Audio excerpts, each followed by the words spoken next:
पाडळी बुद्रुक इथले सागर कुंडलिक सारंग हे भारतीय सैन्य दलात पंजाबमधील पठाणकोट इथं नायक पदावर कार्यरत होते।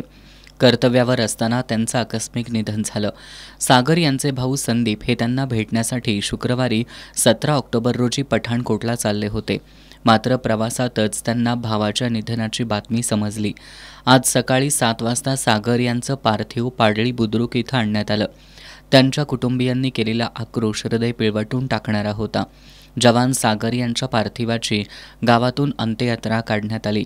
यावेळी भारत माता की जय, वंदे मातरम, अमर रहे, सागर सारंग अमर रहे अशा घोषणा देण्यात आल्या।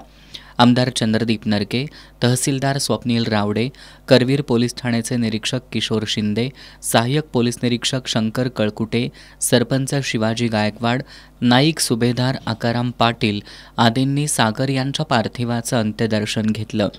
यावेळी सैन्य दलाच्या वतीनं मानवंदना देण्यात आली। सागर यांचा 10 वर्षाचा मुलगा समर्थ, भाऊ संदीप यांनी त्यांच्या पार्थिवाला अग्नी दिला। सागर यांच्या कुटुंबाची परिस्थिती हालाखीची होती, तरीही संघर्ष करून ते सैन्य दलात भरती झाले। जम्मू काश्मीर, आसाम, सिकंदराबाद आणि पंजाबमधील पठाणकोट इथं त्यांनी कर्तव्य बजावलं होतं।